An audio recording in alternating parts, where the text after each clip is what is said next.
कार्यक्रमाची मजा येणार आहे. करू सुरुवात रागिणी वहिनी? होय. नमस्कार आणि सुस्वागतम सख्यांनो. घेऊ उंच भरारी या कार्यक्रमामध्ये मी बेला गोळे आपल्या सर्वांचं मनपूर्वक स्वागत करते. आजच्या टेक्निकल विभागाची जबाबदारी रागिणी बापट यांनी घेतली आहे आणि आजच्या आपल्या परिसंवादाचा विषय आहे तथास्तु इव्हेंट्स अँड एक्झिबिशन्सचा प्रेरणादायी प्रवास. मंडळी, एखादी गोष्ट दोनदा बनते, एकदा डोक्यात आणि एकदा प्रत्यक्षात. तर ही अशी डोक्यातली संकल्पना प्रत्यक्षात घडवणाऱ्या गोरेगावच्या तथास्तु टीमचे आज या मंचावर स्वागत आहे. त्यांच्या थेट भेटीसाठी आपण इथे जमले आहोत आणि आज योगायोगाने त्यांची अॅनिव्हर्सरी सुद्धा आहे, त्यामुळे हा खूप सुवर्णयोग जुळून आला असं म्हणायला हरकत नाही. लॉकडाऊनच्या काळामध्ये आम्हा गोरेगावकरांना तथास्तु टीम कडून खूप दिलासा मिळाला. जीवनावश्यक वस्तूंचा योग्य प्रकारे वितरण आणि पुरवठा हा चार चौघींनी खूप उत्तम प्रकारे सांभाळला आणि त्याबद्दल विशेष उल्लेखनीय कामगिरी म्हणून वृत्त दिनांक या वृत्तपत्राने सुद्धा याची दखल घेतली होती. आणि ह्या तथास्तु टीम बरोबर आज आपण थेट गप्पा मारणार आहोत आणि लवकरच सुरुवात करू. त्याआधी त्यांची थोडीशी ओळख करून देते. आपल्या सोबत आहेत चार चौघी, त्यातली पहिली सखी आहे केतकी शशांक कामत. हाय केतकी, तुझा व्हिडिओ आणि ऑडिओ. नमस्कार, welcome to the show. Ketaki Shashank Kamat हिने MA BEd संगीत विशारद केलं आहे. म्हणजे बीएड म्हटलं की शिक्षिका आपल्या डोळ्यासमोर साहजिकच येते. कौटुंबिक जबाबदारीमुळे काही वर्ष घरासाठी वेळ दिला आणि कालांतराने तथास्तुशी जोडली गेली. आपली दुसरी सखी आहे समता गावकर महाजन. समता, हाय, वेलकम टू द शो. नमस्कार. नमस्कार. नमस्कार. समता ही मॅथमॅटिक्स विषयात पदवीधर आहे. 15 वर्ष टेक महिंद्र मध्ये ती कार्यरत होती. IT प्रोफेशनल आणि सिनियर मॅनेजरच्या पदावर तिने काम पाहिले आहे आणि आता स्वरगंध कलामंचच्या कार्यवाह म्हणून ती काम बघते. तिसरी सखी आहे Gauri Parulekar. Gauri, welcome to the show.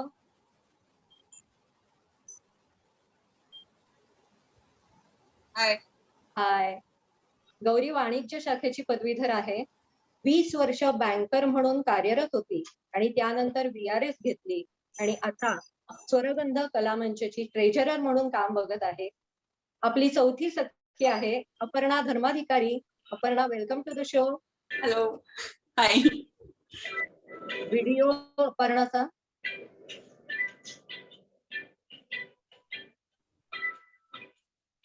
Aparna, आहेस ना तू? आहे. व्हिडिओ आवाज. येस.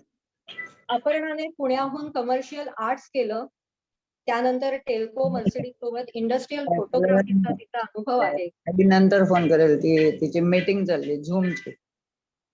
थिएटर अकॅडमी आणि PDA ह्या नाट्य संस्थेसोबत तिने काम केलंय. तसेच भाशीराम कोतवाल हे व्यावसायिक नाटक केलं आहे. कॅमेरा प्रेमी अपर्णाने सिनेमॅटोग्राफी या क्षेत्रात 20 वर्ष काम केलं. सलाम सिनेमा या बॅनर खाली निरोप नावाची फिल्म केली आणि त्या फिल्मला राष्ट्रीय पारितोषिक रजत कमल मिळालं आहे. तर मंडळी, अशा ह्या मल्टी टॅलेंटेड सख्यांबरोबर आपण लगेचच गप्पा मारायला सुरुवात करू. तर पहिला प्रश्न समता, मी तुला विचारते की तुम्ही चौघी सगळ्यात प्रथम कुठे भेटलात आणि कशी सुरुवात झाली तुमची? नमस्कार सर्व सख्यांना, इथे आलेल्या सर्व प्रेक्षकांनाही नमस्कार. बेला खूप छान ओळख करून दिली आमची. थँक्यू. आम्ही चौघी जणी कोरेगावात स्वरगंध कलामंच नावाची एक संस्था बरेच जणांना माहीत असेल. तर स्वरगंध कलामंच ही संस्था सांस्कृतिक आणि शैक्षणिक, पर्यावरण या सर्व विभागात काम करत असते. 2016 साली या संस्थेची स्थापना झाली आहे आणि तेव्हापासून या संस्थेशी आम्ही जोडले गेलेलो आहोत. विविध लोकोपयोगी कामं आणि उपक्रम, सांस्कृतिक कार्यक्रम या संस्थेतर्फे चालत असतात. तर कामं करता करता आमच्या चौघींची मैत्री अजून घट्ट होत गेली आणि तिथूनच आम्ही एकत्र आलो. Very good. ओके.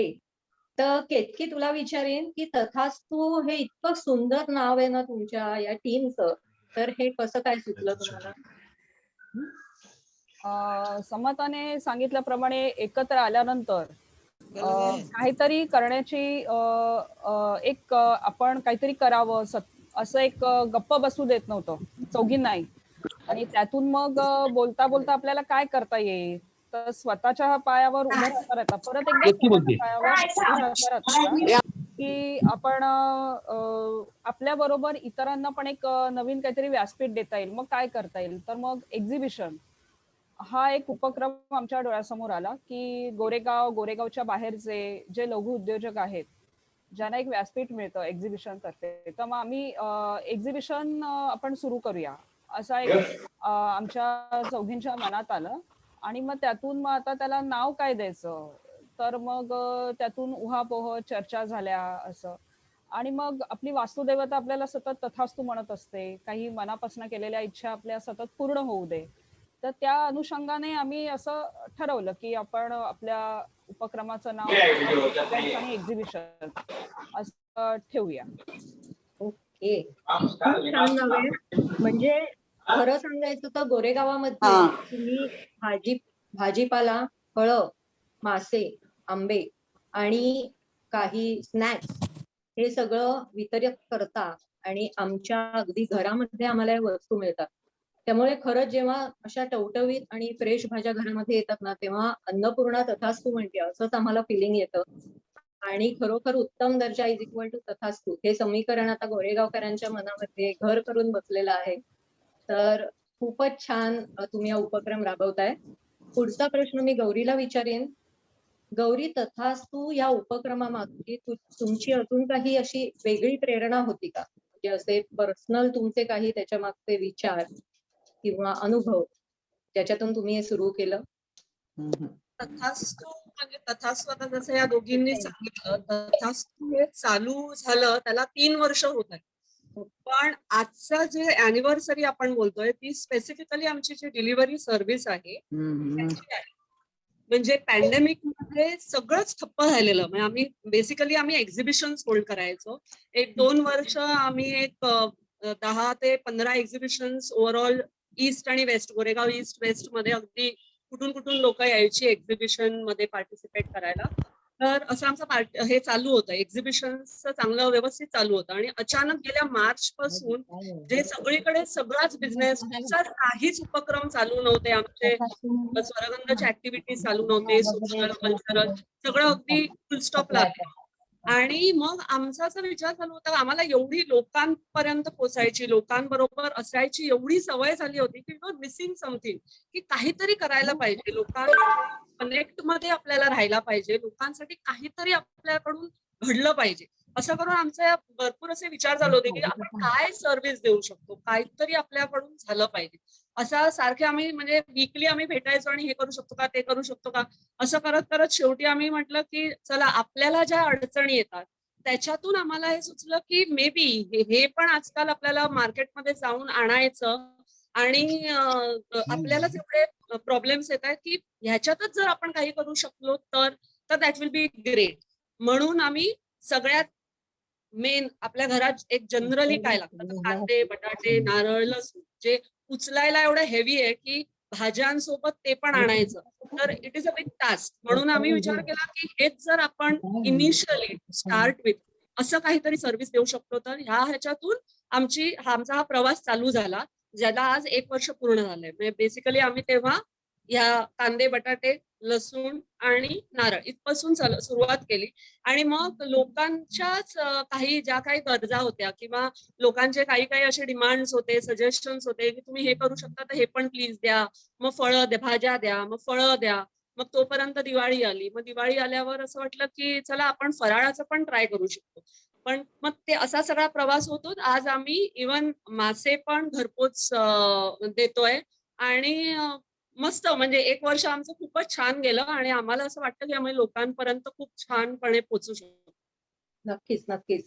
म्हणजे आता लॉकडाऊनच्या काळामध्ये तुम्ही Tathastu vegetables free home delivery service याच्यामध्ये जास्त ऍक्टिव्हली पार्टिसिपेट केलं. म्हणजे ते तुम्ही हो. चालू केलं सगळ्यांच्या दृष्टीने उपयोगी ठरेल म्हणून. खरंच स्तुत्य उपक्रम आहे डेफिनेटली. आणि ऍक्च्युली तुमची ही ऍडव्हर्टाईज ना आम्हाला व्हॉट्सअपवर मिळाली आणि नावं फक्त तुमच्या चौघींची नावं त्या मेसेजमध्ये असायची आणि ना आम्ही तुम्हाला ओळखत ना तुम्ही कस्टमरला ओळखत, पण तरी सुद्धा ग्राहक आणि वितरक याच्यामधलं हे नातं दृढ झालं. तर ह्याच्या मागचं कारण तुम्हाला असं काय वाटतं? म्हणजे हा प्रश्न मी अपर्णाला विचारेन. ऑडिओ येतोय ना? मस्त प्रश्न आहे.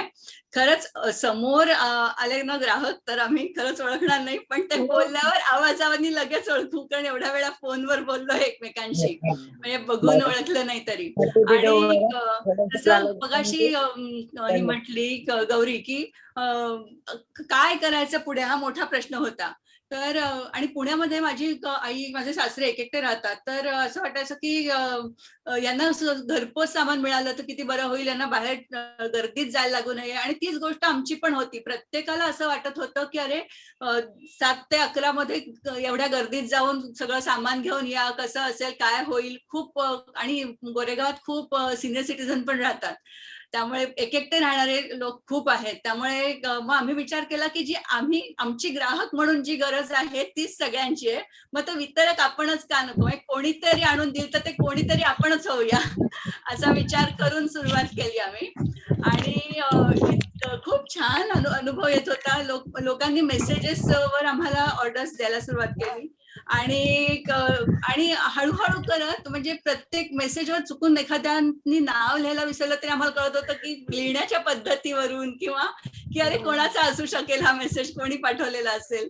आणि छोट्या छोट्या गोष्टींमध्ये आमचं त्यांच्याशी बॉन्डिंग होत होतं की यांना कांदे छोटे हवेत, यांना मोठे हवेत, बटाटे असेच पाहिजेत, असे नकोत इथपासून, किंवा मिरची ह्यांच्या घरात तिखटच लागते, यांच्या घरात कमी तिखट लागते वगैरे. इतकं आम्हाला एकेकांच्या गोरेगावातल्या आम्ही आमच्या घरात बसून लोकांच्या घरात जाऊन पोहोचलो आणि मजा यायला लागली. आणि जे नातं जे दृढ खरंच होत गेलं ना, ती परवाचीच एक गंमत. गद्रे आजी म्हणून आमच्या एक ग्राहक आहेत, त्यांचा मला फोन आला की अगं भाजीची ऑर्डर आहे, पण एक छोटंसं काम करशील का, कारण मी 86 वर्षाची आहे, माझे मिस्टर 92 वर्षाचे आहेत आणि कोणी हाताशी नाहीये, एक डझनभर फुलस्केप पेपर हवेत, प्लीज भाजी बरोबर पाठवाल का. तर त्यांचा हा आमच्याबद्दलचा विश्वास जो आहे ना की ह्या करतील, की ह्यांनी म्हणजे भरून पावायला होतं की अरे वा चला काहीतरी आपण मिळवलं आयुष्यात. डेफिनेटली. म्हणजे ऍक्च्युली ग्राहकांचा विश्वास की तुम्ही छान भाज्या देणार आणि त्यांच्याकडनं पैसे येणार हा तुमचा विश्वास. म्हणजे हा खरोखरच एक माणुसकीचं उत्तम उदाहरण. आणि तुमच्या घरामध्ये तुम्हाला जी गरज वाटली त्याची सेन्सिटिव्हिटी तुमच्यात होती की बाकी लोकांमध्ये सुद्धा ह्या गोष्टीची कुठेतरी निकडीची गरज आहे हे ओळखून तुम्ही सुरू केलं. Hats off, hats off. अशा अनेक नवीन उद्योजकांना पण यातनं प्रेरणा मिळावी अशी आपण आशा करूया. तर छान उपक्रम आहे. यासाठी समताला मी पुढचा प्रश्न विचारते की तथास्तूची जाहिरात तुम्ही कशी केली आणि सध्या तुम्ही कोणती प्रॉडक्ट होम डिलिव्हर करता? आपण आत्ता जसं म्हणाली ना, की लोकांपर्यंत आमची नाळ जोडली गेली आहे. त्याच्यामुळे आम्ही जी जाहिरात करतो ही मुख्यतः बऱ्याच वेळा माउथ पब्लिसिटीने आमची लोकांपर्यंत आम्ही पोहोचलो. सुरुवात ऑफकोर्स केली आम्ही social media, WhatsApp, Facebook, Instagram इथून. कारण आता लॉकडाऊन असल्यामुळे बाहेर आपलं दुकान किंवा डायरेक्ट पोहोचणं शक्य नव्हतं. त्याच्यामुळे सोशल मीडियावरची जाहिरात हेच आमचं मुख्य माध्यम राहिलंय. परंतु हळू-हळू लोकांनी एकमेकांना आमच्याबद्दल सांगितलं. तशी माउथ पब्लिसिटी झाली. त्याचबरोबर दिवाळीच्या फराळासाठी आमचे जे नवीन-नवीन प्रॉडक्ट्स असतात ते मार्केटमध्ये आम्ही पहिल्यांदा घेऊन येत होतो. लोकांना माहित नव्हतं आमच्याबद्दल. त्यामुळे तो एक विश्वास निर्माण होण्यासाठी आम्हाला सॅम्पलिंग पण करावं लागलं. ते आम्ही केलं कारण जेणेकरून म्हणजे ते एक जाहिरातीचाच प्रकार आम्ही असं मानलं, की लोकांपर्यंत जर हा प्रॉडक्ट घेऊन जायचा असेल तर सॅम्पलिंग ही एक खूप गरजेचं आहे. कारण आम्ही नवीन आहोत इथे. एक्झिबिशन आणि काही काही नवीन प्रॉडक्ट जेव्हा असतात तेव्हा आम्ही पेपर लिफलेट, न्यूजपेपर, बॅनर्स ह्या काही माध्यमांचाही वापर करून लोकांपर्यंत पोहोचत असतो. Very good. मस्त. आता गौरी मला सांगशील की तथास्तूचं rate card, item list, ordering, delivery, location, online mode of payment, follow up हे दिवसभराचे हिशोब अशा अनेक विभागावर कसं काम होतं आणि एकूण प्रोसेस याची काय असते? म्हणजे आता समज रात्री 8 वाजता मी ऑर्डर प्लेस केली आणि दुसऱ्या दिवशी मला साधारण 1 वाजेपर्यंत भाजी मिळते. तर मी ऑर्डर प्लेस केल्यापासून ते माझ्या घरी येईपर्यंत आणि त्याचं पूर्ण पेमेंट पर्यंतचं सगळं सेटलमेंट ह्या सगळ्या प्रोसिजर मध्ये कसं काय तुमचं कार्य चालतं? आता ह्यात बघायला गेलं तर जसं मी सांगितलं, मी सुरुवात कांदे बटाट्यापासून केली, मग भाज्या इंट्रोड्यूस, मग फ्रुट्स, मग फराळ लोकांच्या आग्रहास्तव आम्ही तो चालू ठेवला, त्याच्यात व्हरायटी आणली, मग पुरणपोळी सीझनल होती, मग नंतर आता आम्ही मासे. असं करून बघायला तर बरेच असे व्हर्टिकल्स आहेत आणि आम्ही आहोत चौघी. तर आम्ही असा विचार केला की चौघींनी चारही गोष्टींमध्ये डोकं घालून प्रत्येक गोष्टीत सगळ्यांनीच वेळ घालवण्यापेक्षा आपण ते वाटून घेऊ. तर त्याच्यामुळे मी केतकी, फराळ आणि मासे, आणि अपर्णा आणि समता भाजी आणि फळं या व्हर्टिकल्स कडे लक्ष देतात. तसंच आमचे ऑनलाईन पेमेंट्स असतात, कॅश पेमेंट्स असतात, तेही आम्ही वाटून घेतलेलं आहे.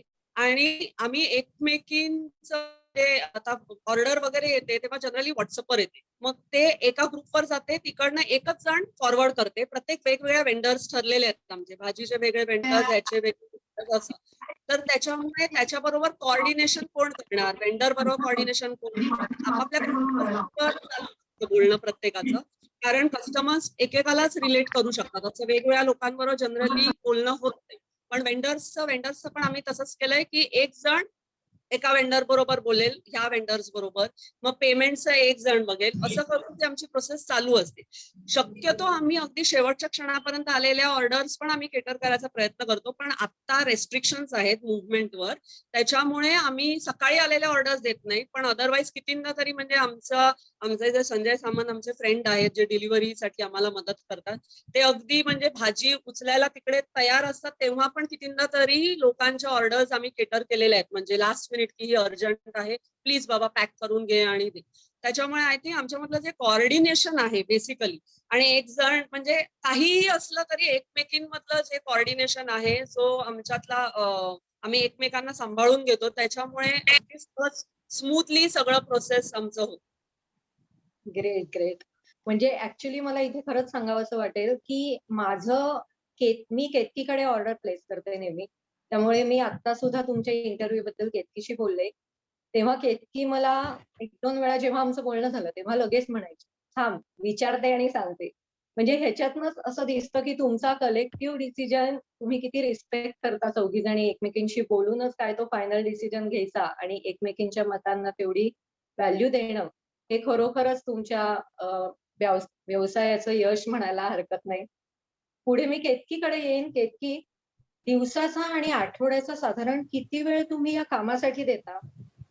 आणि ऍक्च्युली तथास्तु टीमच्या कुटुंबियांचा याच्यामध्ये किती मोठा रोल आहे का कसा रोल आहे ते आम्हाला जाणून घ्यायला आवडेल. दिवसाचा कामाचा असं काही बंधन नाहीये, वेळेला बिलकुल बंधन नाही. अख्खा दिवस आमच्याकडे ऑर्डर प्लेस होत असतात, फॉरवर्ड होत असतात. आणि गौरी म्हटल्याप्रमाणे अपर्णा आणि गौरी वेंडर्स बरोबर कॉन्टॅक्ट करतात, ऑर्डर त्यांना फॉरवर्ड करत असतात. बाकीचे छोट्या मोठ्या गोष्टी म्हणजे एक्सेल तयार करणं, म्हणजे संजय सामंतांपर्यंत एक्सेल गेलं, त्यांना दिवसाचं समजलं की एवढ्या एवढ्या ऑर्डर्स आहे, फराळाची एक एक्सेल वेगळी तयार होत असते.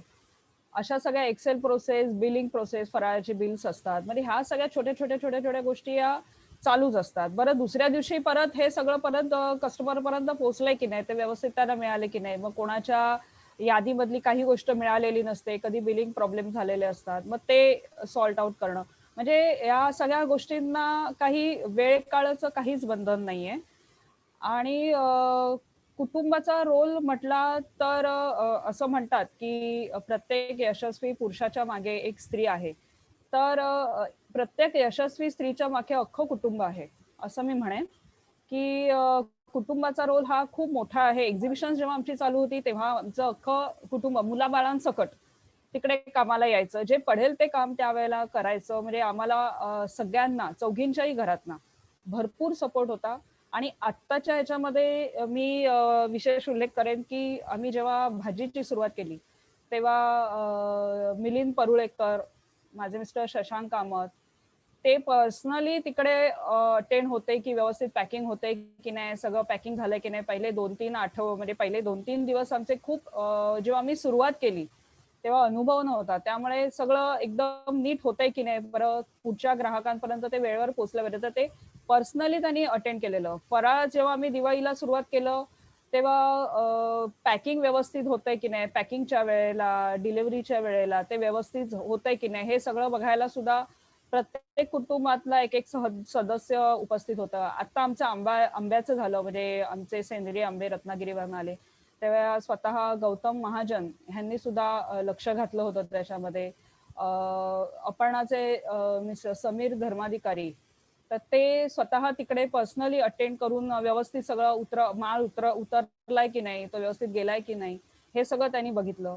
तर मुलांपासून मोठ्यांपर्यंत सगळे घरातले, किंबहुना आता घरामध्ये आमचे आई आहेत, म्हणजे सासू सासरे आहेत सगळे, तर त्यांनी सुद्धा आम्हाला तेवढाच सपोर्ट केलेला आहे. तर कुटुंबाचा चौघींच्याही कुटुंबातनं आमच्या या व्यवसायाला व्यवस्थित सपोर्ट मिळतो. खरोखरच म्हणजे आजची अॅनिव्हर्सरी ही तुमच्या घरातल्यांची सुद्धा एक स्पेशल मोमेंट म्हणायला हरकत नाही तुमच्या बरोबरीने. नक्कीच. आणि सर्व गोरेगावकरांचा एक अभिमानाचा दिवस आहे मी म्हणेन. आता अपर्णा, मला सांग, तुम्ही ह्या ज्या वस्तू विकत घेता म्हणजे भाज्या म्हण किंवा फराळाचे पदार्थ, मासे, तर त्या वस्तूंचा तुमचा खरेदीचा निकष काय असतो आणि ह्या कुठून घ्यायच्या हे कसं ठरवता तुम्ही? हा व्यवसाय चालू करायचा ठरवला तेव्हा मी काही वेंडर्सना भेटलो जवळपासच्या, आणि पहिला हे होता की क्वालिटी कंट्रोल. आम्ही स्वतःच्याच घरांमध्ये भाज्या विकत घेऊन पाहिल्या की कुठल्या ग्राहक म्हणजे कुठल्या वेंडरकडून घेतलेल्या भाज्या टिकतायत, चांगल्या आहेत आणि तो कन्सिस्टंटली आम्हाला देऊ शकतो. जर 50-100 ऑर्डर्स एका वेळी आल्या तर तो कुठला वेंडर व्यवस्थित पॅकिंग करून हे आम्हाला भाज्या देऊ शकेल, तसंच फळं देऊ शकेल असं शोधलं. याच्यासाठी शशांकने आम्हाला बरीच मदत केली वेळेसला वेंडर शोधण्यासाठी. आणि पहिला निकष तोच होता की चांगली भाजी, स्वच्छ स्वच्छ हवं, हा पहिला होता की आजूबाजूचा परिसर स्वच्छ हवाय, भाज्या स्वच्छ पाहिजेत आणि त्या नीट पॅक केलेल्या पाहिजेत ऑर्डर्स प्रमाणे. ह्या बेसिक ज्या गरजा होत्या, आणि रास्त भाव पाहिजे. एवढ्या बेसिक गरजा होत्या. आणि त्याच फराळाच्या बाबतीत पण होत्या की घरगुती फराळ म्हटल्यावर ते व्यवस्थितच असलं पाहिजे, त्यात वापरलं गेलेलं वाणसामान सगळं चांगलं पाहिजे, तेल तूप सगळं अगदी घरगुती असेल आणि चांगल्याच क्वालिटीचं वापरलं गेलं पाहिजे, याच्याकडे कटाक्ष होता. त्यामुळे आधी आमच्या ज्या चवी आम्हाला अपेक्षित आहे त्याबद्दल चर्चा केली, कसं करता येईल, मग यात थोडं हे घालूया ते घालूया. आवाज येत नाहीये असं आवाज येत नाहीये? येतोय? आम्हाला येतोय. बोलू? येतोय. ओके. तर असंच एकमेकींबरोबर चर्चा करून किंवा अजून घरातल्या मोठ्या लोकांबरोबर चर्चा करून ज्यांनी खरोखर फराळ केलेला आहे, माझ्यासारख्या बाईंनी फराळ कधी आयुष्यात केला नव्हता, कारण त्यामुळे माझ्यासारख्या बऱ्याच बायकांना गरज होती फराळ, त्यामुळे तयार करून कोणीतरी दिलं याची. त्यामुळे प्रत्येकाच्या थोड्या चिरोट्याला असंच पाहिजे, वरून ती काय पिठी साखर दिसली पाहिजे, अशा बऱ्याच प्रत्येकाच्या काय बारकावे होते. ते असे सगळ्यांचे करून आम्ही वेंडर्स ठरवले की ह्या लोकांकडून हे आपल्याला अपेक्षेप्रमाणे करून मिळतात गोष्टी. मग त्याच्यात परत पॅकिंग ते चांगलंच होणं गरजेचं होतं की चकल्या मोडू नयेत, चिरोटे मोडू नयेत, लाडू तुटू नयेत वगैरे वगैरे. कारण परदेशातही फराळ जायचा होता आमचा, म्हणजे तिथपर्यंत जाईपर्यंत आपला फराळ नीट राहायला पाहिजे, तो टिकला पाहिजे, असे बरेच क्रायटेरिया वर उतरायचं होतं. त्यामुळे 2 महिने आधीपासून आम्ही या सगळ्यावर काम चालू केलं होतं, दिवाळीच्या आधी 2 महिने. आणि मग मगाशी समता म्हणली तसं सॅम्पलिंग केलं की लोकांना अजून काय काय अपेक्षित आहे आमच्याकडून, की कसं वाटतंय, आवडतंय का, याचा अंदाज घेण्यासाठी मागच्या वर्षी सॅम्पलिंग पण केलं या पद्धतीने काम करून सगळ्या निकषांवर उतरल्यावर मग आम्ही ते लोकांपर्यंत पोहोचवलं. ओके, म्हणजे सतत त्या गोष्टीचा पाठपुरावा करावा लागतो, त्याचे अनालिसिस करावा लागतो आणि त्याप्रमाणे तुम्हाला स्टेप्स काय मागे पुढे करायच्या ते ठरवावं लागतं. करेक्ट. म्हणजे बिझनेस हो. आम्ही ऐकलं होतं की अगदी 24 तास बिझनेस साठी द्यावा लागतो, ते खरं आहे. प्रत्यक्षात तुम्हाला ते आता जाणवतंय. हो, खरंय. ओके, आणि हा तुमचा आता कसा 365 दिवसाचा झाला ना. आधी तुम्ही एक्झिबिशन करायचा तेव्हा एक लिमिटेड कालावधीसाठी तुम्हाला त्या कामामध्ये लक्ष घालायला लागलं. पण बरोबर. आता कसं तुम्ही अक्षरशः 365 दिवस बिझी असता. अगदी. आणि नवीन आता फिशचं आता नवीन चालू केलं आम्ही. तर हां. मता फिश अजिबात खात नाही. मी फक्त खायला शिकलीये मुंबईत येऊन. करता मला फारसं नाही छान किंवा समजत नाही मला जाऊन आणायला. पण बरोबर. केतकी आणि गौरी त्यात एकदम एक्सपर्ट आहेत दोघी. आणि गोरेगावमध्ये सारस्वत खूप खूप प्रमाणात लोक आहेत की जे एकदम चिकित्सक आहेत की असंच पाहिजे, असं नको वगैरे वगैरे. त्यामुळे आधी मुळात नाही, समत आणि मी समजून घेतलं की कुठल्या माशाला काय म्हणतात इथपासून बऱ्याच हो, हो. गोष्टी. कारण सौंदाणे वगैरे अशी काही ऑर्डर आल्यावर मुळात आम्हाला हा काय प्रकार आहे हेच कळत नव्हतं. नाही, त्यामुळे ट्रू खरंय. अशा बऱ्याच गोष्टी समजून घेऊन मग वेंडर कडून मग त्यातला कुठला ताजा, कुठला शिळा आहे का उतरलेला आहे वगैरे अशी भाषा. हा, अशी ही भाषा पण समजून घेणं गरजेचं होतं आमच्यासाठी. बरोबर आहे. अशा खूप गमती पण आम्हाला शिकायला मिळाल्या, मजा येते. गुड. एन्जॉय. तर गौरी, तुझ्याकडे येईन मी. तथास्तूची स्थापना ही आम्हाला समस्त महिला वर्गासाठी अभिमानाची बाब आहे, नक्कीच. एक स्त्री म्हणून व्यवसाय करताना एकंदरच जसं केतकीने सांगितलं की घरच्यांचा सपोर्ट हाच खूप महत्वाचा असतो आणि आपण आपल्या पद्धतीने काम करू शकतो, त्यामुळे फ्रीडम मिळते. पण तरी सुद्धा हा व्यवसाय करताना घर व्यवसाय, कारण घरामध्ये अनेक प्रकारच्या कधी कधी ऍडजस्टमेंट करायला लागतात, अडचणी येतात. तर ह्या सगळ्याचा मेळ तुम्ही कसा काय घालता? आता जसं केतकीने सांगितलं तसं की मुळात कुठल्याही प्रकारचं जेव्हा स्त्री काम करत असते, मग ते जॉब असू दे, व्यवसाय असू दे, काही असू दे, फॅमिलीचा जर सपोर्ट असेल तर जे काही आपण करतो, मग कोणालाही असू दे, त्या अगदी बाई नसेल, दुसरं कोणीही असेल घरातलं आणि काही गोष्ट करत असेल तर त्याचा कुटुंबाचा जर पाठिंबा असेल तर नथिंग लाईक इट, अजून त्याला सक्सेस मिळतं. पण जर स्त्रीच्या दृष्टीने असं तुम्ही विचारलं आणि इकडे मॅक्झिमम बायकाच आहेत या प्लॅटफॉर्मवर, तर I will take the liberty to say की स्त्री शक्ती मोठा शब्द वाटला तरी असते, ती असते. म्हणजे आपल्यामध्ये जनरली बायकांमध्ये बघितलं तर एक प्रकारची शक्ती असते ज्याच्याने त्या कुठची रिस्पॉन्सिबिलिटी अगदी घेऊ शकतात आणि घेतल्यावरती अगदी व्यवस्थित पार पाडू शकतात. त्यांना बॅलन्सिंग करता येतं बाहेरच्या जगात आणि परत घरात. असं करून त्यांनी प्रायोरिटाईज करून अगदी त्यांचे गोल्स सेट असतात की आपण कुठच्या गोष्टीला किती महत्व द्यायचं आणि आपण आपल्या गोल्स पर्यंत कसं पोहोचायचं. तर त्याच्यामुळे आपण जे इव्हन जगभरात आपण बघतो कितीतरी सीईओ, सीएफओ मोठमोठ्या पोझिशन्सवर बायका आज काम करतायत, तर त्यांनी पण नक्कीच फॅमिलीला तेवढं महत्व देऊन आणि तेवढी फॅमिलीची काळजी घेऊनच नंतर त्या पुढे गेल्या असतील. तर आम्ही तर अगदी म्हणजे जस्ट 1 वर्षाचा बिझनेस केलेला आहे. त्याच्यामुळे येस, थोडेसे कधी कधी डिफिकल्टीज येतात, कधी कधी आपल्याकडे वेळ नाही असं वाटतं, काही अडचणी येतात, कधी घरामध्ये समारंभ असतात, पण त्यावेळेला पण आम्ही एकमेकींना खूप सपोर्ट करतो. म्हणजे जर आधीच माहिती असेल तर इव्हन हॉलिडेजच्या वेळेला we try not to disturb, जी कोणी हॉलिडेवर आहे तिला डिस्टर्ब न करता तिचं काम स्वतःहून घेऊन आम्ही कसं स्मूथली पुढे जायचं किंवा कुठचाही काही अडचण असेल, कोणाचे दोघींची मुलं लहान आहेत तर त्यांचे काही एक्झाम्स असतील, काही असेल, तर we try to cover up. आणि त्याच्यामुळे हा जे आमच्यामध्ये बॉन्डिंग आहे प्लस आमच्या फॅमिलीचा जो सपोर्ट आहे, जसं केतकीने सांगितलं, त्याच्यामुळे हे इझिली शक्य आहे. आणि मला वाटतं की जनरली बायका या नेहमी मल्टीटास्किंग मध्ये फारच हुशार असतात आणि त्या इझिली करू शकतात. So everyone on this platform will agree to this. Definitely. खरंच आहे. समता, मला सांग, व्यवसाय म्हटलं की भांडवल, नफा तोटा, त्याचा दर्जा, व्यक्तशीरपणा, या सर्व गोष्टींचा विचार करायला लागतो. तर ते तुम्ही कशा पद्धतीने हाताळता? म्हणजे कॅपिटल इन्व्हेस्टमेंट आणि त्याच्यानंतर प्रॉफिट अँड लॉस याचं सगळं डिस्ट्रीब्युशन, हे सगळं कसं तुमच्यामध्ये तुम्ही हे करून डिस्ट्रीब्यूट करून घेतलंय? वेल व्यवसाय म्हटलं की भांडवल तर लागणारच आहे. ह्या व्यवसायासाठी आम्ही स्वतःच भांडवल उभारणी केली. बर स्वतः आम्ही पैसे त्याच्यामध्ये गुंतवले. नफा तोटा म्हणजे आमची अशी धारणा आहे आणि सगळेच एंटरप्रेन्युअर्स आय थिंक सगळे मानतीलच, की नफा तोटा हा व्यवसायाचा भाग आहे. बहुतेक करून आपण त्याच्याकडे इन्व्हेस्टमेंट म्हणून बघावं. एक लर्निंग प्रोसेस, नवीन-नवीन गोष्टी शिकणं. हा ह्या हा ॲटिट्यूड असेल, तर नफा आणि तोटा हे ॲक्चुअली आउटकम असतं. आपण जी घेतलीये मेहनत किंवा आपण जी प्रोसेस फॉलो करतो आहे, त्याचं हे आउटकम असू शकतं. म्हणजे काय थोडक्यात कस्टमरला त्या क्वेरीज किंवा त्या रिक्वायरमेंट्स ह्या नीट समजून घेणं, त्या अटेंड करणं.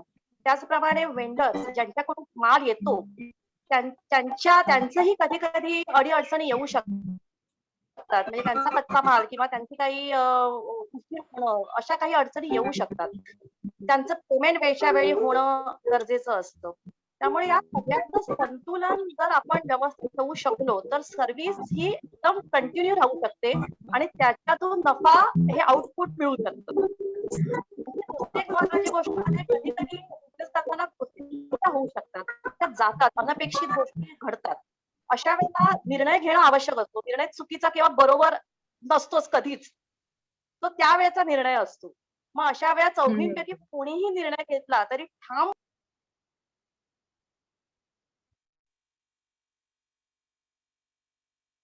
समता, तुझा आवाज गेलाय. आवाज येत नाहीये समता. हा आता बेटर आहे. आता येतोय. हा अं, मी असं सांगत होते की कधी हा. कधी आपल्या अनपेक्षित गोष्टी घडतात. अशा वेळेला निर्णय घ्यावा लागतो. मग निर्णय हा बरोबर किंवा चुकीचा असा कधीच नसतो. तो निर्णय असतो आणि त्या वेळेचा तो निर्णय योग्य असतो. हो. मग आमच्या चौघींनी कोणीही निर्णय घेतला तरी एकमेकांना सपोर्ट करणं हे आवश्यक आहे आणि आम्ही ते नेहमी सतत करत असतो आणि ऍज अ टीम आम्ही पुढे जात असतो. वक्तशीरपणा आणि ह्या सगळ्या गोष्टी त्याच्यामुळे ह्याच्यातून आपोआप घडत असतात. सोबत येतात. हे खरंय.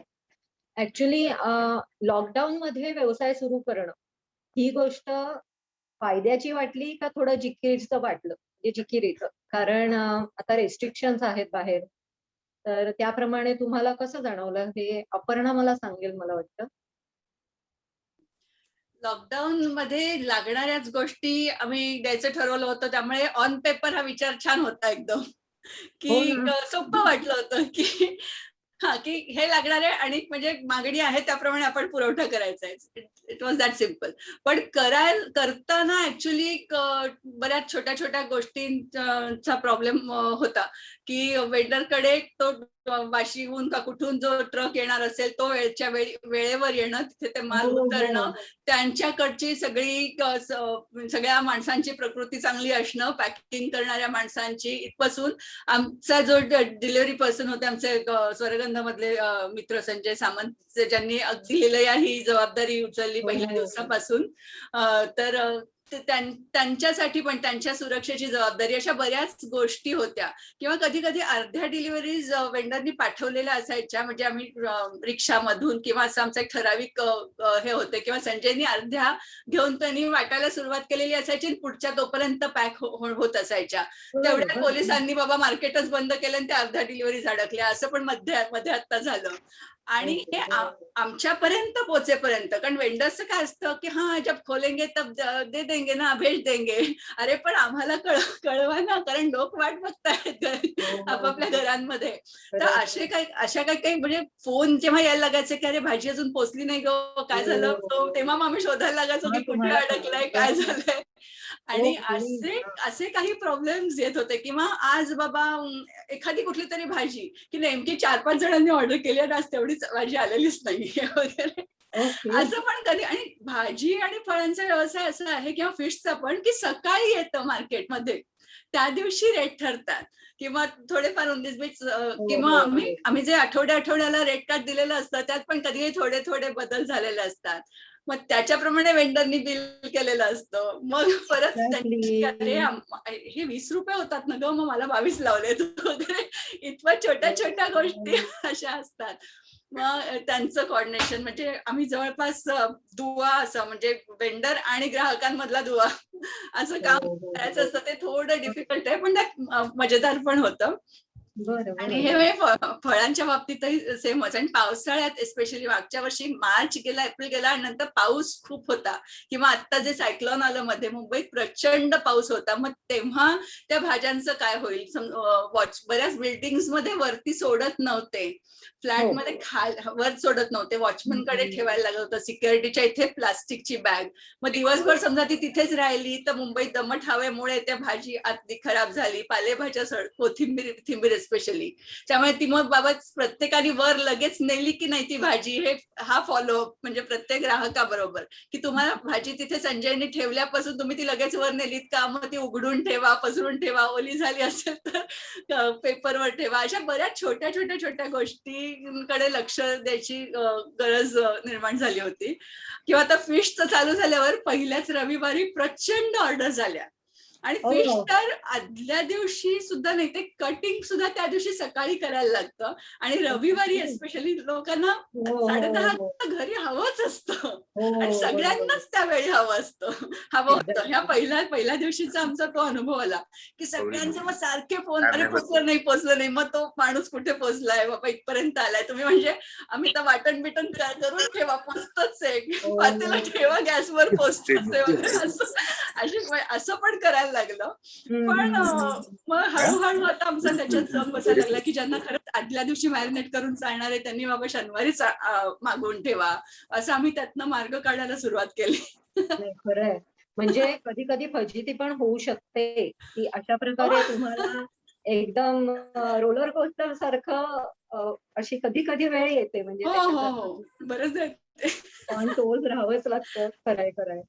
समता मला सांग, हा व्यवसाय हा तुमचा गोरेगाव पुरताच मर्यादित आहे का तुम्ही अजून कोणत्या भागामध्ये किंवा कुठे पाठवता तुमची प्रॉडक्ट? हा, म्हणजे भाजी आणि फळं ही गोरेगावातच जास्त करून आमचे कस्टमर्स आहेत, कारण भाजी सर्वत्र उपलब्ध असते. परंतु जर कोणी अशी ऑर्डर केली अंधेरी किंवा बोरिवलीवरून, तर मग आम्ही त्यांना कुरिअरनी पाठवू शकतो. पण शक्यतो भाजी फळांच्या ऑर्डर हा गोरेगावातच जास्त ओके. दिल्या जातात. अं, फराळ स्पेशली फराळाचं काय झालं, आम्ही सुरुवात केली गोरेगाव पासून, पण त्याच्यानंतर त्या लोकांना आवडल्यानंतर मग माझी मैत्रीण अंधेरीला राहते, माझी मैत्रीण आमच्या ओळखीचे नातेवाईक पुण्याला राहतात, ठाण्याला राहतात, अशा हळूहळू ऑर्डर्स यायला लागल्या. मग तेव्हा आम्हाला लक्षात आलं की ऑर्डर्स बाहेरून येत आहेत, त्याच्यामुळे मग कुरिअर सर्व्हिस बरोबर आम्ही टायअप केला. आणि मग आम्हाला ते खूप सोपं गेलं. आम्ही मुंबईत सर्व ठिकाणी, ठाणे, पुणे, अं, आणि भारतात बंगलोर, दिल्ली अशा काही ठिकाणापर्यंत आमचा फराळ पोहोचला. अरे वा. काही मैत्रिणींनी युकेहून विचारलं, इंग्लंडहून, बरं की मग आम्हाला बरं. पण मिळेल का म्हणून. आम्ही माझ्या ओळखीत मैत्रीण होती, तिला मग आम्ही एक थोडं सॅम्पल म्हणून पाठवलं, की तो राहतोय का, त्याचं पॅकिंग नीट जातंय का, ते 8 दिवसांनी पोहोचल्यानंतर त्याची क्वालिटी नीट मेंटेन राहतेय बरोबर. का, हे सगळं. त्यानंतर मग आम्ही तिकडच्या ऑर्डर्स घ्यायला लागलो. मग त्याच्यानंतर अमेरिका, इंग्लंड, दुबई, ऑस्ट्रेलिया या सर्व देशात फराळ आमचा पोहोचला यावर्षी, अरे आणि व्यवस्थित पोहोचला. फीडबॅक खूप छान आला. आंब्याचंही आता ह्या सीझन मध्ये आम्ही आंबे जे केले तिथेही तसंच घडलंय. मुंबईत आम्ही सर्व ठिकाणी आंबे गेले. कानपूरला आमची ऑर्डर गेली, पुण्याला आमच्या ऑर्डर्स गेल्यात. त्यामुळे शक्य असेल तर आम्ही बाहेरच्या मुंबई, गोरेगावपेक्षा म्हणजे बाहेरच्या सिटीमध्ये सुद्धा आम्ही नक्कीच सर्व्हिस देतो. फराळाचं हे देऊ शकता तुम्ही. फराळाचं आणि फराळात आता फराळाचं येणारं देऊ म्हणजे शकता. दिवाळी येईल पुढची, तर दिवाळीत आम्ही अ, गोरेगाव आणि गोरेगावच्या बाहेर मुंबईत सर्वत्र आणि मुंबईच्या बाहेरच्याही ऑर्डर्स घ्यायला आम्ही तयार आहोत. ओके. आणि साता समुद्रापार तुमची कीर्ती गेलेली आहे, त्यामुळे गोरेगावकरांना हो, अजूनच आता अपेक्षा आहे की कॉलर यावर्षी टाईट झाली. नक्कीच चांगले येतील. आणि तू तर गोरेगावची मुलगी आहेस, त्यामुळे आम्हाला सगळ्यांना अजूनच गौरवाची गोष्ट आहे. Okay. Thank you. Great great. तर आगामी उपक्रम तुमचे काय आहेत?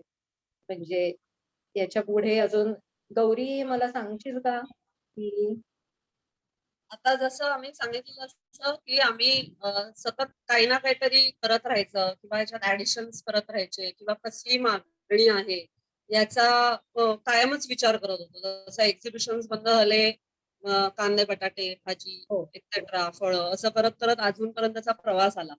मग आम्ही नोटीस केलं की जेव्हा मार्केट ओपन होतं तेव्हा लोकांना स्वतः जाऊन खरेदी करायला जास्ती आवडतं. तर मग आपण अजून काय देऊ शकतो जे अगदी मार्केटमध्ये लगेच उतरून घ्यायची आवश्यकता नाहीये, पण ते प्री ऑर्डर होऊ शकतं किंवा आधीपासून घेऊन ठेवू शकतात लोक वगैरे, असा डोक्यात विचार चालू आहे. तर त्या दृष्टीने आम्ही ड्रायफ्रुट्स आणि मसाले याचा सध्या विचार करतोय. म्हणजे अजून त्याचा अभ्यास चालू आहे. तर जसं म्हटलं तसं तुमची आयडिया अभ्यास केल्याशिवाय करू नाही शकत. तर त्याच्यामुळे ते केल्यावर कदाचित आमचं नेक्स्ट व्हेंचर त्याच्यात असेल. मसाले आणि ड्रायफ्रुट्स असा सध्याचा विचार. Very good. तर तुम्ही आता 1 वर्षभर आणि त्याच्या आधी 3 वर्ष तुम्ही स्वरगंधचं एक्झिबिशन करताय. त्यामुळे तुम्ही आता अनुभवी उद्योजक म्हणायला हरकत नाही. तर नवउद्योजकांसाठी आजच्या या अॅनिव्हर्सरीच्या दिवसाला तुम्ही काय टिप द्याल किंवा काय मेसेज द्याल? एकदम असा म्हणजे असा प्रश्न आहे ना, माझा भारी प्रश्न आहे. असा फार काहीतरी आपण मोठं कोणतरी उद्योजक असल्यासारखं वगैरे वाटतं. पण आता सिन्स यू हॅव आस्क्ड, मला असं वाटतं की आम्ही पण एक स्क्रॅच पासून चालू केलं. हा. तसं ती बिगिनिंग ही नेहमीच हवी असते. प्रत्येकाच्या आयुष्यात कुठची ना कुठच्या तरी गोष्टीची बिगिनिंग ही व्हायचीच असते.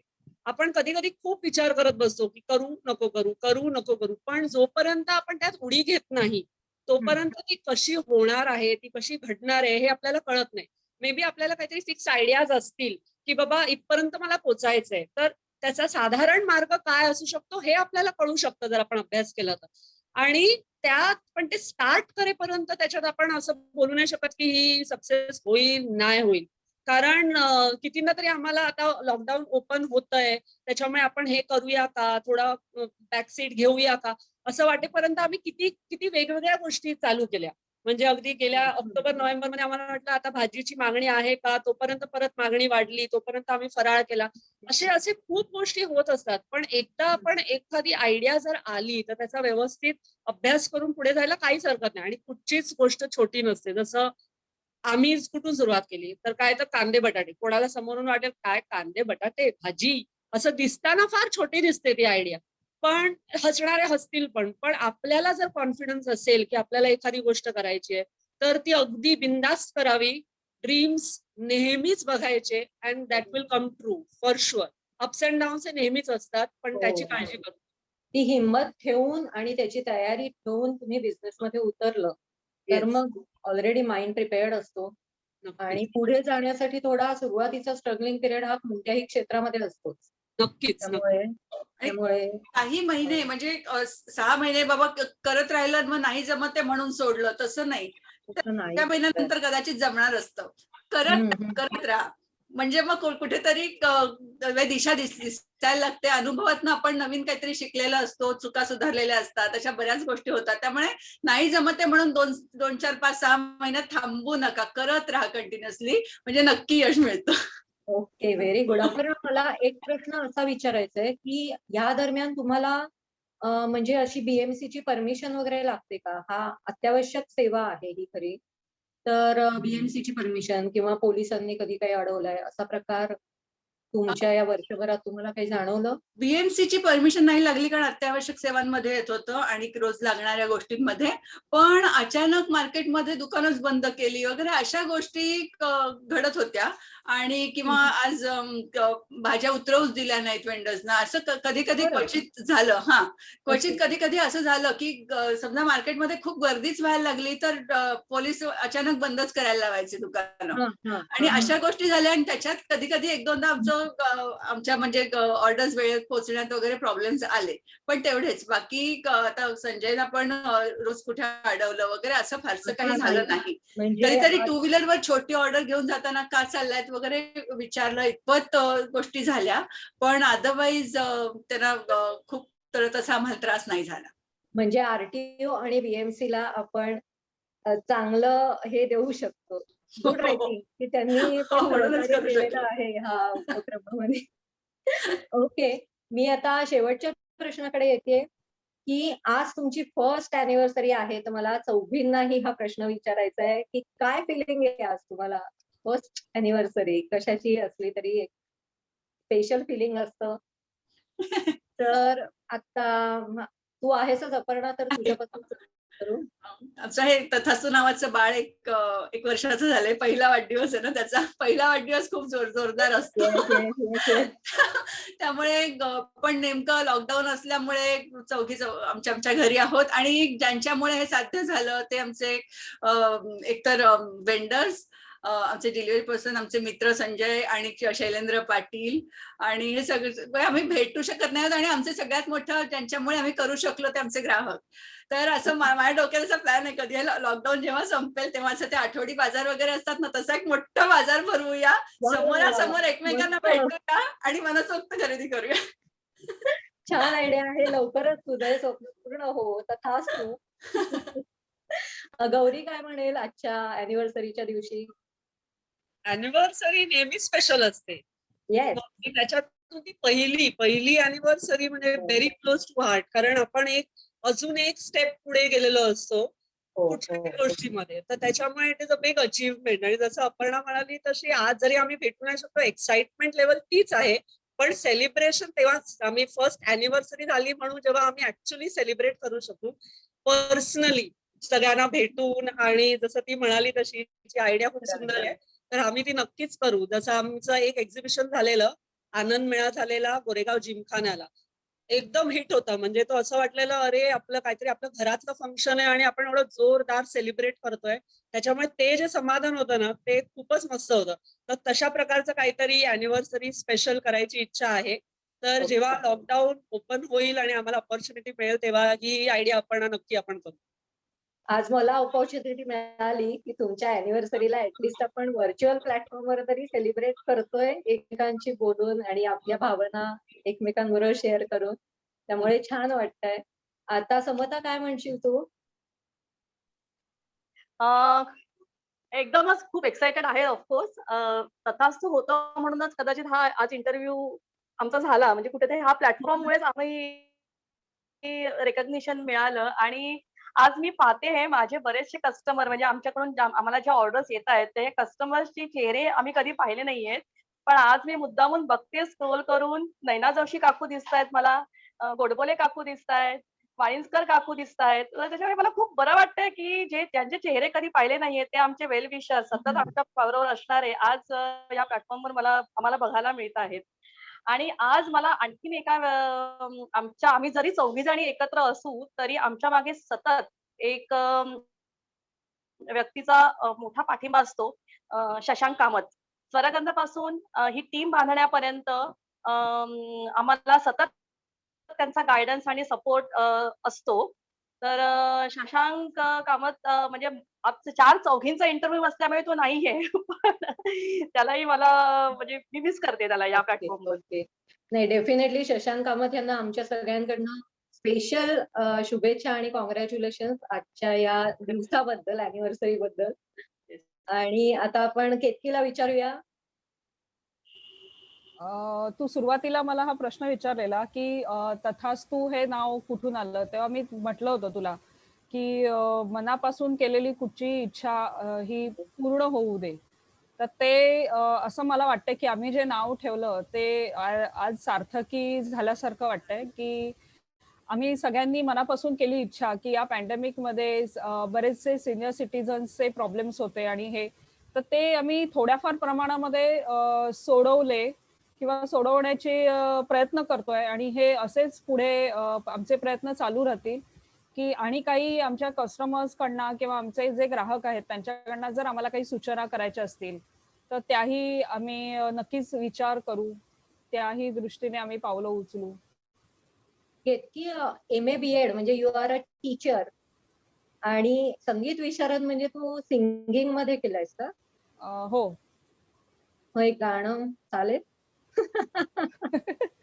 अगदीच आयत्या चालेल वेळेस चालेल चालेल चालेल हरकत नाही. छोट्याशा 4 ओळी आहेत.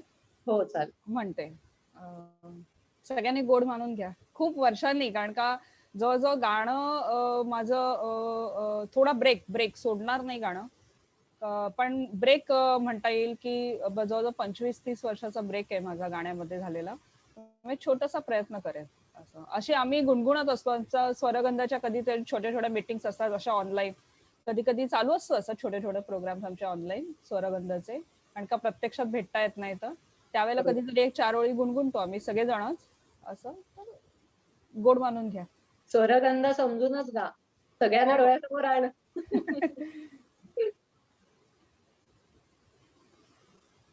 आनंद या जीवनाचा सुगंधा परी दरवळावा, पाव्यातला सूर जैसा ओठातुनी ओघळावा. आनंद या जीवनाचा सुगंधा परी दरवळावा, झिजुनी स्वतः चंदनाने दुसऱ्या समदुगंध द्यावा, झिजुनी स्वतः चंदनाने दुसऱ्या समदुगंध द्यावा. हे जाणता जीवनाचा प्रारंभ हा ओळखावा. आनंद या जीवनाचा सुगंधा परी दरवळावा, पाव्यातला सूर जैसा ओठातुनी ओघळावा. आनंद या जीवनाचा सुगंधा परी दरवळावा. थँक्यू. एक्सलंट, मस्त. आपल्या कार्यक्रमाची सांगता अगदी गोड गाण्याबरोबर खूपच गोड झाली. आणि तथास्तुला आपण क्लॅप करून खरोखर हॅपी बर्थडे म्हणूया आज. तर छानच. तर तथास्तूची ही प्रेरणादायी वाटचाल अतिशय कौतुकास्पद आहे. आणि तथास्तूमध्ये आकाशाला गवसणी घालण्याची ताकद आहे हे तुम्ही सिद्ध केलंय. आणि अशीच उत्तरोत्तर प्रगती करा आणि नारी शक्तीचा हा अतूट धागा बळकट करा, ह्या शुभेच्छांसह आपण इथे थांबतोय. मी म्हणेन प्रेक्षकांपैकी कोणाला काही प्रश्न विचारायचे आहेत का, तर मग आपण घेऊ शकतो ते प्रश्न.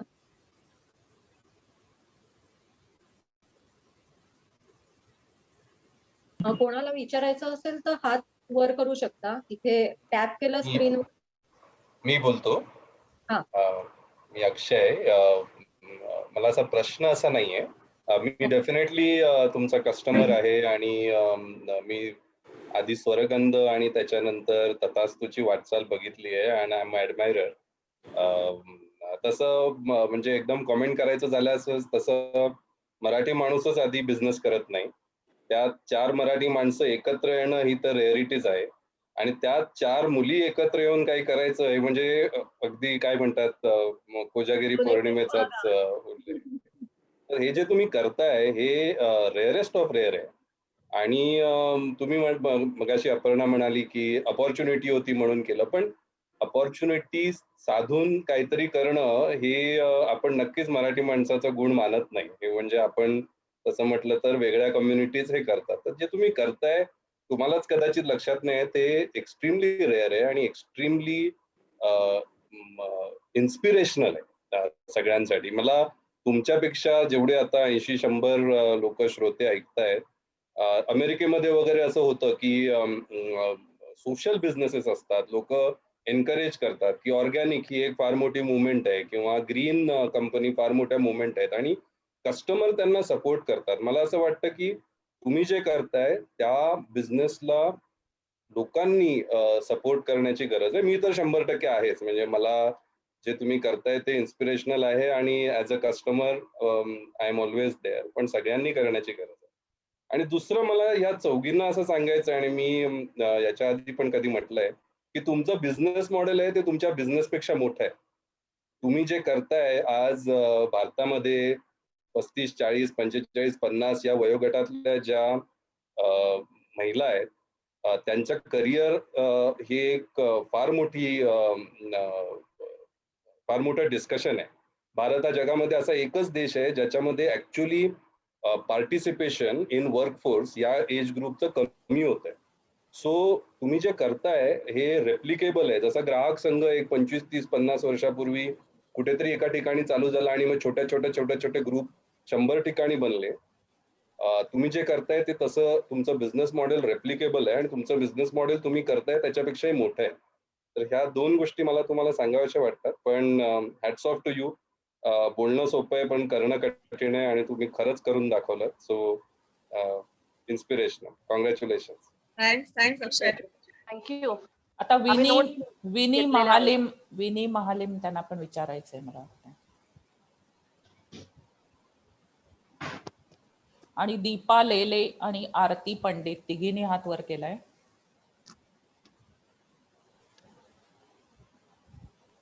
बेला, एक मध्ये प्रश्न होता की कांदिवलीला डिलिव्हरी मिळेल का म्हणून त्या चॅट बॉक्स मध्ये. हो हो तर म्हणजे आम्ही नक्की प्रयत्न करू. तर म्हणजे कॉन्टॅक्ट करावा. कॉन्टॅक्ट नंबर त्यांच्याकडे आहे का आपले? नाही तर झूम लिंक वर हा, कसे पाठवू आपण त्यांना? मी कसे मेधा पाठवू? बर्वे, मीच तो प्रश्न विचारलाय. बर, अच्छा, ओके. मग मी इथे चॅट बॉक्स मध्ये नंबर देते माझा. बरं. आपण ह्या सेशन नंतर बोलू शकतो. शक्य असेल तर आपण नक्की द्यायचा प्रयत्न ओके. करू. हा, मी नंबर देते. Okay, thank you. रागिणी वहिनी, ती 3 नावं घेतलीस त्यातली एक करून नाव घेशील का? विनी महालिम काहीतरी आहे ओके. आणि दीपा लेले आणि आरती पंडित. दीपा लेले विचारतायत का? हाँ, मी बोलते. First of all I would like to congratulate Tathastu team. माझा एक्सपिरियन्स मी असं शेअर करीन की मी 25 वर्ष चारकोपला राहत होते आणि मी लॉकडाऊन सुरू व्हायच्या आधीच गोरेगाव ईस्टला राहायला आले आणि 10-15 दिवसातच लॉकडाऊन झालं. म्हणजे मी सेट पण झाले नव्हते, त्यामुळे मला इकडे आजूबाजूच्या काहीच गोष्टी माहिती नव्हत्या की भाजीवाले, म्हणजे आपण ज्या ठिकाणी राहतो तिथे मोस्टली आपल्या ओळखी होतात, भाजीवाले, फ्रूटवाले सगळे असतात. पण मी अगदीच नवीन होते आणि त्यावेळेला आमच्या बिल्डिंगच्या ग्रुपवरती मेसेज आला ह्यांचा आणि मग मी गौरी यांना कॉन्टॅक्ट केलं आणि मी रेग्युलर त्यांच्याकडनं म्हणजे गेल्या वर्षी एक 4-5 महिने तरी मी रेग्युलर गोष्टी त्यांच्याकडनं घेत होते आणि I was really satisfy with their work. आणि म्हणजे कधी काही म्हणजे एकदा बटाटे 2-3 खराब आले होते मला आणि मला काही ते बटाटे खराब आले हे त्यांना सांगायचा माझा उद्देश नव्हता, पण द वे दे वर सर्विंग वॉज एक्सलंट आणि मला हे त्यांना कळवून द्यायचं होतं की हे असं नाही व्हायला पाहिजे तुमच्याकडनं. म्हणून मी गौरीला फोन केला. तर ऍक्च्युली दुसऱ्या दिवशी गौरीनी 4 बटाटे मला परत पाठवले होते. म्हणजे इट वॉज सो अप्रिशिएबल आणि आय रिअली म्हणजे त्यांना अगदी खूप छान माझ्याकडनं शुभेच्छा आहेत आणि thank you so much to all the team. Tathastu. Thank you so much.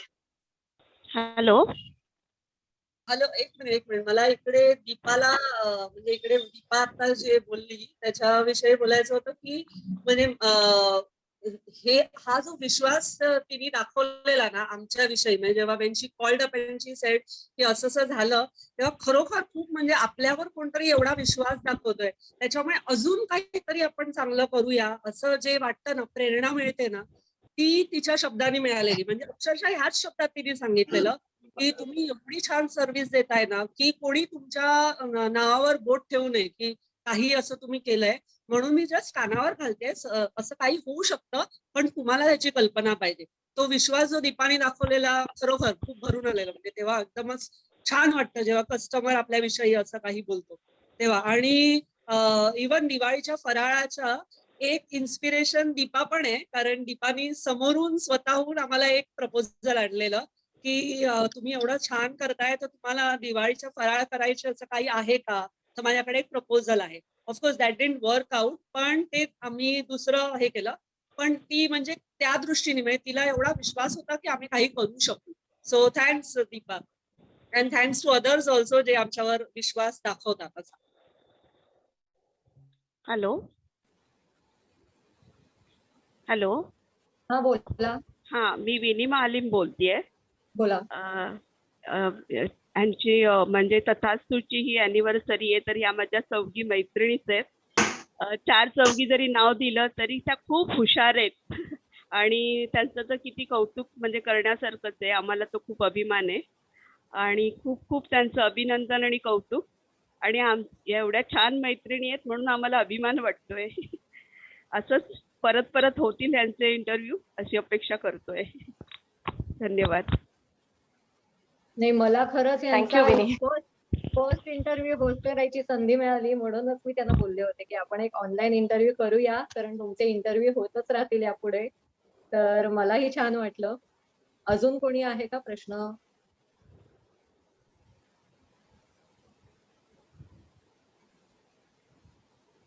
मला वाटतं आता कार्यक्रमाची सांगता करायला हॅलो.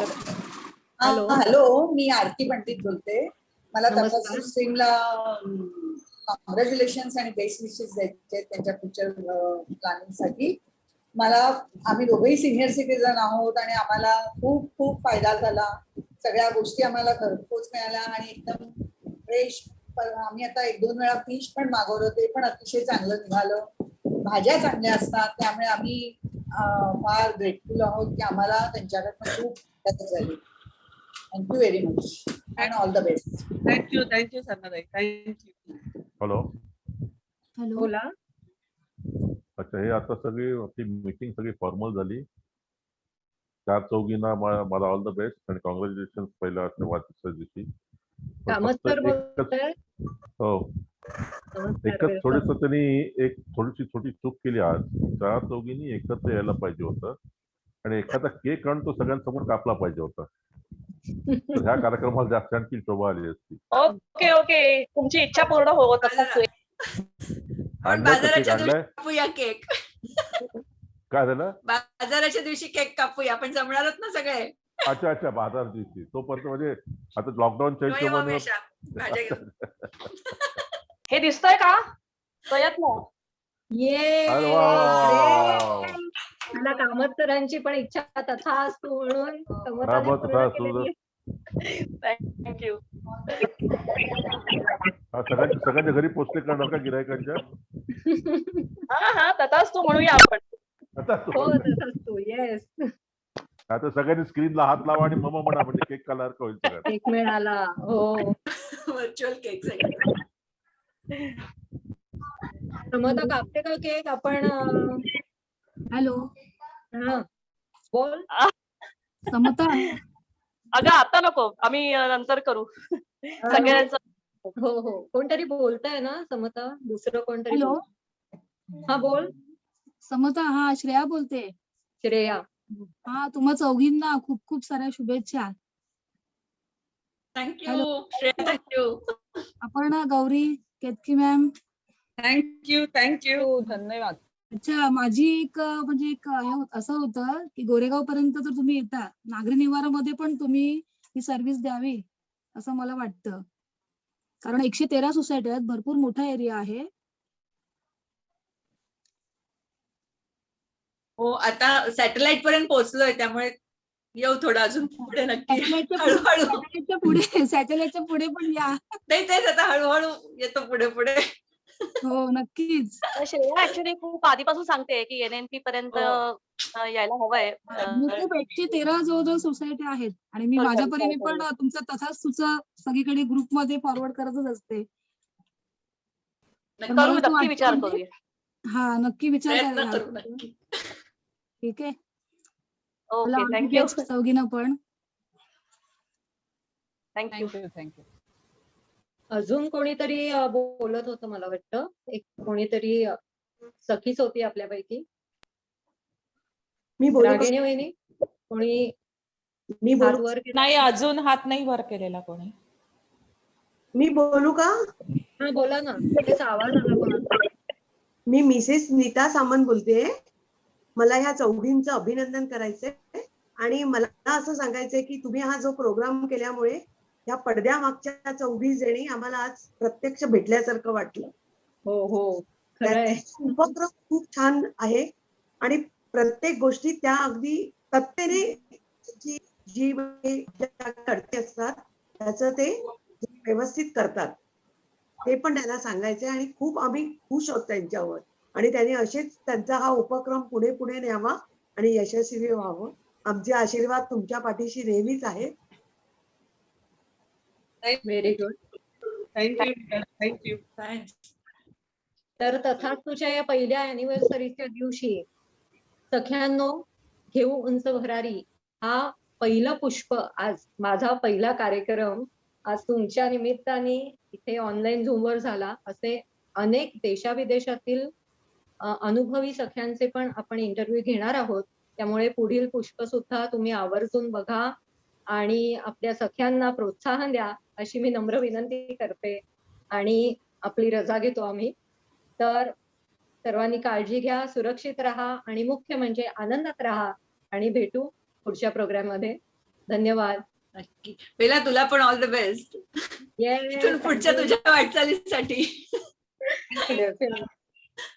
चलो बाय. एकेकांनी लिव्ह व्हायला हरकत नाही मला वाटतं. थँक्यू सगळ्यांचे छान रिप्लाय झूमवर ऍक्च्युली कमेंट्स खूप छान आले आहेत, त्यामुळे एनकरेजिंग आहे आमच्या सगळ्यांसाठी आणि खूप छान झालं. इंटरव्ह्यू खूप छान घेतला, खूप मजा आली आणि आम्हाला खरोखर आमच्या कस्टमर्सना बघता आलं, मला खूप आनंद होतो. आम्हालाही बघता आलं. म्हणजे तू जेव्हा पहिल्यांदा आम्हाला अप्रोच झालं तेव्हा आम्हाला वाटलं की काय म्हणजे अगदी एवढं मोठं कुठे आपण आहोत, पण आज खरोखर समाधान मिळालं. तू जेव्हा फर्स्ट मला जेव्हा मेसेज केला, जेव्हा मी ह्यांना विचारलं तर अरे काय हे, म्हणजे असं आपण कुठे काय एवढं मोठं केलंय की अगदी इंटरव्ह्यू आणि असं, म्हणजे आमच्यासाठी हे वेगळं फिलिंग आहे. आणि फर्स्ट आमचं असं आम्ही एकत्र येऊन बोलतोय की आम्ही आमच्या भावना शेअर केल्या ह्याच्यामध्ये. खूप छान वाटतंय बेला. थँक्यू. थँक्यू. तुम्ही आलात म्हणून आजचा कार्यक्रम झाला. कारण मेन सगळ्यांचा सहभाग हवा, तो खूप महत्वाचा आहे आणि आपली पण त्या निमित्ताने ओळख झाली. तर तुम्हाला शुभेच्छा. पुढच्या अॅनिव्हर्सरीला नक्की भेटू आपण.